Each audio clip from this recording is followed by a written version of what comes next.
मेरा नाम शायना है और आप हैं आई लव हिंदी पे। हम पढ़ रहे थे ज़िंदगी और शोक। ये पार्ट 2 है। अब हम इसका भाग 2 पढ़ते हैं। ठीक है, इस वीडियो का भाग 2 पढ़ते हैं। एक पहला पार्ट हमने अपलोड कर रखा है।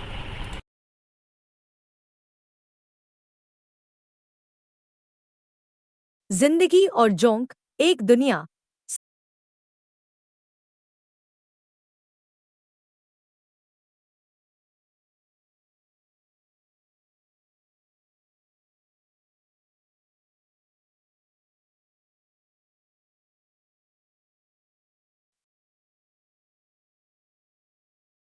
ISBN। उसको उस लफंगे ने खूब पीटा और पगली को लेकर कहीं दूसरी जगह चला गया। तुम्हें यह सब कैसे मालूम हुआ? मेरा हृदय एक अनजान क्रोध से भरा बरन की बहू बता रही थी। पत्नी ने उत्तर दिया और अकारण ही हंस पड़ी। रहा था। बहुत दिन हो गए थे। गर्मी का मौसम था और भयंकर लू चलना शुरू हो गई थी। छत पर मार खाने के 4-5 दिन बाद रजुआ फिर मोहल्ले में आकर काम करने लगा था। लेकिन उसमें एक जबरदस्त परिवर्तन यह हुआ कि उसका स्त्रियों के साथ छेड़खानी करके गधे की भांति हिलकना किलकना बंद हो गया। रजुआ ने आजकल दाढ़ी क्यों रख छोड़ी है? मैंने पत्नी से पूछा। रजुआ की बात छिड़ने पर मेरी बीवी अवश्य हंस देती। मुस्कराकर उसने उत्तर दिया, आजकल वह भगत हो गया है। बरन की बहू को उसके कृत्य की सजा देने को उसने दाढ़ी बढ़ा ली है और रोजाना शनिचरी देवी पर जल चढ़ाता है। मेरे प्रश्नसूचक दृष्टि से देखने पर पत्नी ने अपनी बात स्पष्ट की। बात यह है कि रजुआ पिछले कुछ महीनों से रात को बरन की बहू के यहाँ ही सोता था और उससे बुआ का रिश्ता भी उसने जोड़ लिया था। रजुआ 2-4 आने जो कुछ कमाता वह अपनी बुआ के यहाँ जमा करता जाता।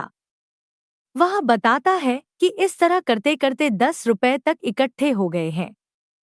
एक बार उसने बरन की बहू से अपने रुपए मांगे तो वह इनकार कर गई कि उसके पास रजुआ की एक पाई भी नहीं। रजुआ के दिल को इतनी चोट लगी कि उसने दाढ़ी रख ली। वह कहता है कि जब तक बरन की बहू को कोढ़ न फूटेगा वह दाढ़ी न मुड़ाएगा। इसी काम के लिए वह शनिचरी देवी पर रोज जल भी चढ़ाता है। शनिचरी देवी का जहां तक संबंध है, मुझे अब ख्याल आया। शनिचरी अपने जमाने की एक प्रचंड डोमिन थी। ताड़का की तरह लंबीत गड़ी और लड़ने उस्ताद। वह किसी से भी नहीं डरती थी और नित्य ही किसी न किसी से मोर्चा लेती थी। एक बार किसी लड़ाई में एक डोम ने शनिचरी की खोपड़ी पर एक लठ जमा दिए जिससे उसका प्राणांत हो गया। लेकिन 1-1.5 हफ्ते बाद ही उस डोम के चेचक निकर आई और वह मर गया। लोगों ने उसकी मृत्यु का कारण शनिचरी देवी का प्रकोप समझा। डोमों ने श्रद्धा में उसका चबूतरा बना दिया और तब से वह छोटी जातियों में शनिचरी माता या शनिचरी देवी के नाम से प्रसिद्ध हो गई थी। मैं कुछ नहीं बोला, लेकिन पत्नी ने संभवतः कुछ उदास स्वर में कहा, उसको आजकल थोड़ा बुखार रहता है। उसका विश्वास है कि बरन की बहू ने उस पर जादू टोना कर दिया है। वह कहता है कि शनिचरी बहुत चलती देवी हैं। अरे, 1 महीने में ही बरन की बहू फूट फूट कर मरेगी।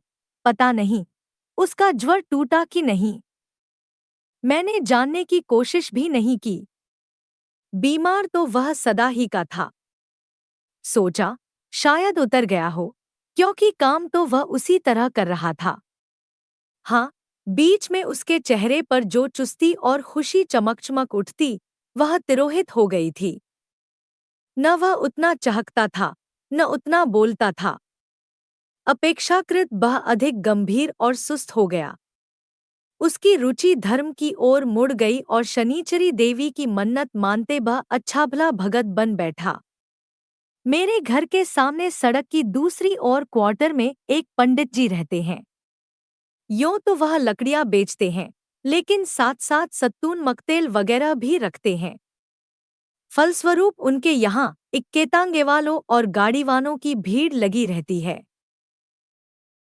जो पंडित जी के यहाँ से सत्तू लेकर अपनी भूख मिटाते हैं। और उनकी दुकान के छायेदार नीम के नीचे 5-10 मिनट विश्राम करते हुए ठट्ठाम जाग भी करते हैं। रात को वहीं उनकी मजलिस लगती है। उस रात गर्मी इतनी थी कि आंगन में दम घुटा जा रहा था। मैं खाने के पश्चात चारपाई को घसीटते हुए लगभग सड़क के किनारे ले गया। उमस तो यहाँ भी थी, पर अपेक्षाकृत शांति मिली। मुझे लेटे हुए अभी 2-4 मिनट ही बीते होंगे कि पंडित जी की दुकान से आती हुई आवाज सुनाई पड़ी, तो का हो रज्जू भगत, गोसाईं जी का कह गए हैं। महावीर जी समुंदर में कूदते हैं तो ताड़का महारानी का कहती हैं। सुनो सुनो, प्रश्नकर्ता की बात के उत्तर में रजुआ, शायद वह भगत कहलाने लगा था, तत्काल जोश से ऐसे बोला जैसे आशंका हो कि यदि वह देर कर देगा तो कोई दूसरा ही बता देगा। बजरंगबली बड़े जबर थे। वह समुंदर में कुछ दूर तक तैर लेते हैं तो उनको ताड़का महारानी मिलती हैं। ताड़का महारानी अपना रूप दिखाती हैं तो बजरंगबली किससे कम हैं। ये मियाँ एढ़े तो हम तुमसे ड्योढ़े। बजरंगबली भी उतने ही बड़े हो जाते हैं। इसके बाद ताड़का महारानी और बड़ी हो जाती है तो बजरंगबली मच्छर बनकर ताड़का महारानी के कान से बाहर निकल आते हैं। तो ये रज्जू भगत, गान्ही महात्मा भी तो जेहल से निकल आते हैं? किसी दूसरे ने पूछा। रजुआ ने और जोर से बताया, सुनो सुनो, गान्ही महात्मा को सरकार जब जेहल में डाल देती है तो एक दिन क्या होता है कि सभी सिपाही प्यादा के होते हुए भी नान्ही महात्मा जेहल से निकल आते हैं और सबकी आंखों पर पट्टी बंधी रह जाती है। गान्ही महात्मा 7 समुंदर पार करके जब दिल्ली पहुंचते हैं तो सरकार उन पर गोली चलाती है। गोली गान्ही महात्मा की छाती पर लगकर 100 टुकड़े हो जाती है और गान्ही महात्मा आसमान में उड़कर गायब हो जाते हैं। इसके पूर्व महात्मा गांधी की मृत्यु का ऐसा दिलचस्प किस्सा मैंने कभी नहीं सुना था। यद्यपि गांधी जी की हत्या हुए 4 वर्ष गुजर गए थे। उसकी दाढ़ी जैसे जैसे बढ़ती गई, रजुआ के धर्म प्रेम का समाचार भी फैलता गया। निचले तबके के लोगों में अब वह रज्जू भगत के नाम से पुकारा जाने लगा। बड़े लोगों में भी कोई कोई हंसी मजाक में उसको इसी नाम से संबोधित करता, लेकिन उनके कहने पर वह शर्माकर हंसते हुए चला जाता। पर छोटी जातियों के समाज में वह कुछ न कुछ ऐसी कह गुजरता जो सबसे अलग होती। अक्सर उनकी मजलिसें रात को पंडित जी की दुकान के आगे जमती और रजुआ उनसे राम सीता जी की चर्चा करता, भूत प्रेत, बरनडीह के महत्व पर प्रकाश डालता और झाड़फूंक मंत्र जप की महत्ता समझाता।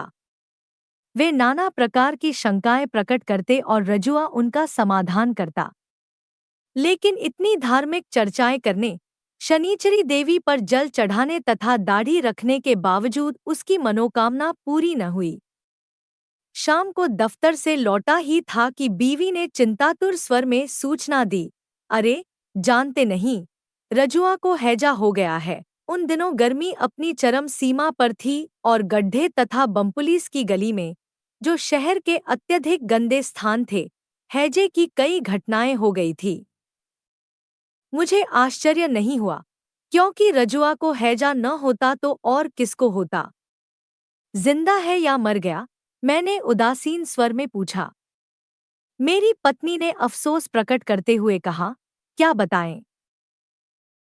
मेरा दिल छटपटाकर रह गया। वहीं खंडहर में पड़ा हुआ है, कैदस से पस्त हो गया है। लोग बताते हैं कि बाघ घंटे में मर जाएगा। कोई दवादारू नहीं हुई? कौन उसका सगा बैठा है जो दवादारू करता?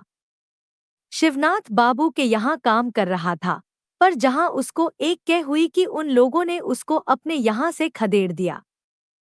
फिर वह रामजी मिश्र के ओसारे में जाकर बैठ गया, लेकिन जब उन लोगों को पता लगा तो उन्होंने भी उसको भगा दिया। उसके बाद वह किसी के यहाँ नहीं गया, बाकर खंडहर में पेड़ के नीचे पड़ गया। मैंने जैसे व्यंग्य किया, तुमने अपने यहाँ क्यों न बुला लिया? पत्नी को यह आशा नहीं थी कि मैं ऐसा प्रश्न करूंगा, इसलिए स्तंभित होकर मुझे देखने लगी।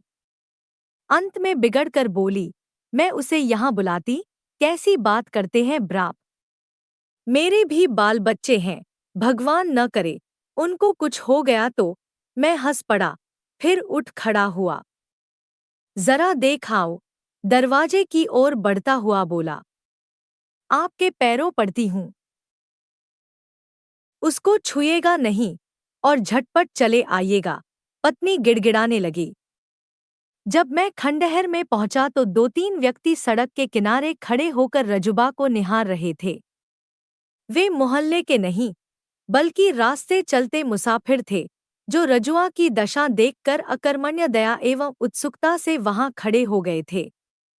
रजुआ, मैंने निकट पहुंचकर पूछा, लेकिन उसको किसी बात की सुध-बुध न थी। वह पेड़ के नीचे एक गंदे अंगोछे पर पड़ा हुआ था और उसका शरीर कैदस से लथपथ था। उसकी छानी की हड्डियां और उभर आई थीं, पेट तथा आंखें पिचक कर धंस गई थी और गालों में गड्ढे बन गए थे। उसकी आंखों के नीचे भी गहरे काले गड्ढे दिखाई दे रहे थे और उसका मुंह कुछ खुला हुआ था। पहले देखने से ऐसा मालूम होता था कि वह मर गया है, लेकिन उसकी सांस धीमे धीमे चल रही थी। मैं कुछ निश्चय न कर पा रहा था। क्या किया जाए कि मालूम नहीं कहाँ से शिवनाथ बाबू मेरी बगल में आकर खड़े हो गए और धीरे से उन्होंने अपनी सम्मति भी प्रकट की। ही कांट सरवाइव, यह बच नहीं सकता। मैंने तेज दृष्टि से उनको देखा। शिवनाथ बाबू पर तो मुझे गुस्सा आ ही रहा था, लेकिन अपने ऊपर भी कम भुंजलाहट न थी। कभी जी होता था कि जाकर घर बैठ रहूं, जब और लोगों को मतलब नहीं तो मुझे ही क्या पड़ी है। लेकिन उसे यूं अपनी आंखों के सामने मरते हुए नहीं देखा जाता था। पर मैं उसका इलाज भी क्या करवा सकता था। मैं लगभग 100 रुपए वेतन पाता था। इसके अलावा महीने का अंतिम सप्ताह था। मेरे पास एक भी पाई नहीं थी। पर उसे अस्पताल भी तो भिजवाया जा सकता है। अचानक मन में विचार कौंधा। मेरी झुंझलाहट जैसे अचानक दूर हो गई और मैं घूमकर तेजी से अस्पताल रवाना हो गया। अस्पताल पहुंचकर मैंने संबंधित अधिकारियों को सूचित किया। वहां से अस्पताल की मोटरगाड़ी पर बैठकर मैं स्वयं साथ आया। रजुआ की सांस अब भी चल रही थी। अस्पताल के 2 मेहतरों ने, जो साथ आए थे, उसको खींचकर गाड़ी पर लाद दिया। जब गाड़ी चली गई तो मैंने संतोष की सांस ली, जैसे मेरे सिर से कोई बड़ा बोझ हट गया हो। खुद की यही राय थी कि रजुआ बच नहीं सकता, परंतु वह मरा नहीं। यदि अस्पताल पहुंचने में थोड़ा भी विलंब हो गया होता तो बेशक काल के गाल से उसकी रक्षा न हो पाती। अस्पताल में वह 4-5 दिन रहा, फिर वहां से बर्खास्त कर दिया गया। किंतु उसकी हालत बेहद खराब थी। वह एकदम दुबला-पतला हो गया था। मुश्किल से चल पाता और जब बोलता तो हांफने लगता। न मालूम क्यों, वह अस्पताल से सीधे मेरे घर ही आया। यद्यपि मेरी पत्नी को उसका आना बहुत बुरा लगा, लेकिन मैंने उससे कह दिया कि 2-4 दिन उसे पड़ा रहने दे, फिर वह अपने आप ही इधर-उधर आने जाने तथा काम करने लगेगा। वह 4-5 दिन रहा, खाने को कुछ न कुछ पा ही जाता। वह कोई न कोई काम करने की कोशिश करता, पर उससे होता नहीं। किसी को घर में बैठकर मुफ्त खिलाना मेरी श्रीमती जी को बहुत बुरा लगता था, परंतु सबसे बड़ा भय उनको यह था कि उसके रहने से घर में किसी को हैजा न हो जाए। और एक दिन घर आने पर रजुआ नहीं दिखाई पड़ा। पूछने पर बीबी ने बताया कि वह अपनी तबीयत से पता नहीं कब कहीं चला गया। वह कहीं गया न था, बल्कि मोहल्ले ही में था, लेकिन अब वह बहुत कम दिखाई पड़ता। मैंने उसको 1-2 बार सड़क पर पैर घिसट-घिसट कर जाते हुए देखा। संभवतः वह अपना पेट भरने के लिए कुछ न कुछ करने का प्रयत्न कर रहा था। और फिर एक दिन मैंने उसे खंडहर में पुनः पड़ा पाया।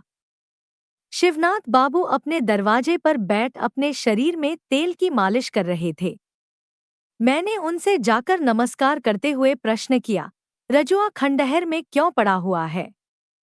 उसे फिर हैजा हुआ है क्या? शिवनाथ बाबू बिगड़ गए।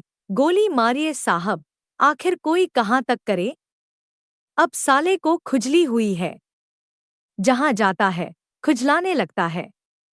कौन उससे काम कराए? फिर काम भी तो वह नहीं कर सकता। साहब, अभी 2-3 रोज की बात है, मैंने कहा एक गगरा पानी ला दो। गया जरूर, लेकिन कुएं से उतरते समय गिर गए बच्चू। पानी तो खराब हुआ ही, गगरा भी टूट पिचक गया। मैंने तो साफ साफ कह दिया कि मेरे घर के अंदर पैर न रखना, नहीं तो पैर तोड़ दूंगा।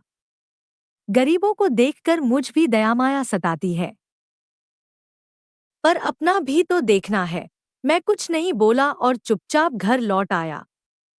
इस बार मेरी हिम्मत नहीं हुई कि जाकर उसे देखें या उससे हालचाल पूछें। घर आकर मैंने पत्नी से पूछा, तुमने रजुआ से कुछ कहा सुना तो नहीं था?